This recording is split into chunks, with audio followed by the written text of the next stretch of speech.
This recent episode of The Owl House had such a big reveal that it took me a few days to really process it all.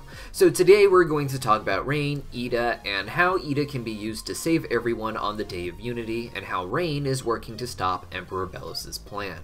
But real quick, I want to talk about the sponsor of today's video, Castles by the Sea, a new board game now on Kickstarter. Castles by the Sea is a sandcastle building game for 1 to 4 players. It features adorable animation-inspired artwork. To learn more, visit brotherwisegames.com. Links are in the description down below, as well as a pinned comment, and for even more information, stay tuned for a trailer at the end of the video.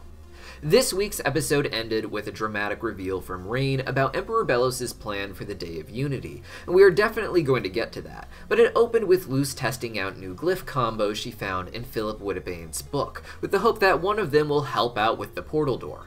This was a small detail to slip into this episode, but it continues the thread of Philip Woodbane having his own glyph combos, and one of them seems to be embedded in his skin. In some future episode, Luce will likely find some sort of glyph combo that parallels that, opening up a new avenue of knowledge on their enemy, as Philip presumably has gone on to become Emperor Belos.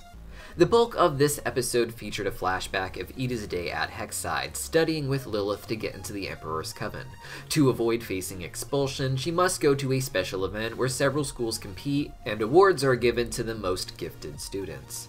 This event is being hosted by Terra Snapdragon, who insists that the event went too easy on the kids when almost each of them walks away with a ribbon. This is strange because the importance of the ribbons are considered pretty big to the schools as a point of pride over one another, with Eda getting expelled if she can't get one, and Raine's scholarship resting on them getting one, as well as one student saying he wasn't allowed to go home if he didn't get one. Terra Snapdragon decided that at least half of the students shouldn't get a ribbon, so creates a sudden death round game where the students are divided into 2 teams to fight, with Eda on one team against Raine on another. Throughout this episode, Raine is shown to be extremely powerful using just their bard magic. While we have seen them use bard magic to do just about anything, making it seem like the most powerful magic there is, it is only because of the unique ways that Raine understands not just music, but sound, even on a scientific level, to affect things at the microscopic level. Without this intense understanding, bard magic can be very limiting, and is seen as something of a lesser coven by a lot of the others. While Terra sent no one home with ribbons, she made it clear that Raine and Eda were little prodigies that she had an interest in. And while Eda would go on to be a wild witch, Terra's attention on Raine seemed to eventually lead to Raine becoming the leader of the Bard Coven. Raine was hard at work for the rebellion at this point as well, but after a mission with Eda was captured by the Coven leaders again, and seemingly brainwashed by Terra Snapdragon with some plant-based potions. At the end of this episode, however, we see that Raine remembers more than they were letting on, and is still working to stop Emperor Belos's plan for the Day of Unity.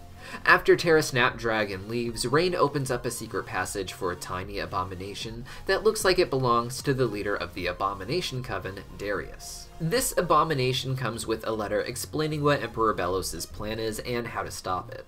The plan is to take the witches of the Boiling Isles up to the skull of the Titan and arrange them by coven in a giant circle around some altar at the center.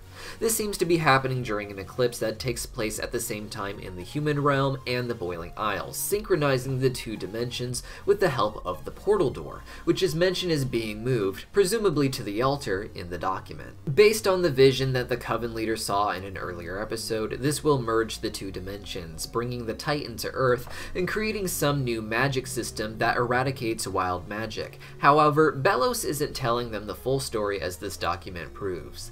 The document itself says that the ritual is for a draining spell. The magic of all the people is drained through the sigil, which is their coven seal, and then through a powerful witch for each coven, which is the coven leaders. All of this magic will be used to merge the 2 dimensions together, as well as create a new seal on the Titan's arm as depicted on the paper. The final goal of this may be the coven system becomes the permanent magic system, with future children born into a coven and not even being able to make the choice of which one they want to be in, making it so no witch could even ever use wild magic ever again. And of course, on top of this, the Titan and Belos likely have their own more sinister motivations that will play out as well. According to Darius's abomination, the only way to stop it would be the Owl Lady. Eda isn't just a wild witch, but the most powerful wild witch there is, as far as we know. This makes her essentially the head of the Wild Coven, in that the wild magic could be channeled through her the way bard magic could be channeled through Raine, or plant magic could be through Terra Snapdragon, and so on and so forth for the Coven leaders. Lilith or Belos would likely be at the center of this for the Emperor's Coven, but if Eda were to perhaps substitute this, it could create a magic system where the Coven system can't even exist, an emerged dimension where humans and witches alike all have access to any magic they want, and society has to teach them to wield it wisely. But so far, Raine doesn't seem prepared to let Eda do this, as who knows what the consequences will be for her at the center of such a cosmically powerful spell. But so far, these are just my theories. What do you guys think? Let me know in the comments down below, and now, here's the trailer for the sponsor of today's video, Castles by the Sea. Between sand and sea, hidden in plain sight, little kingdoms rise and fall, where tiny shorelings build and rebuild on an ever-shifting shore. When peril is around every corner, bravery and cleverness matter more than size.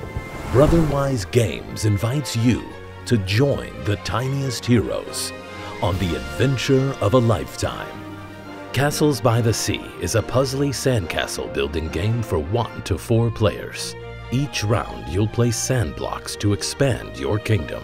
Find the perfect placement for your kingdom's structures and figures. Build wisely, as each piece has unique placement rules. Celebrate your growing kingdom by claiming sand dollars for all the pieces you have in play. But beware, for titanic hazards can tear down all that you've built. So gather your kingdom of shorelings, stake your claim on untamed shores, and build your castles by the sea.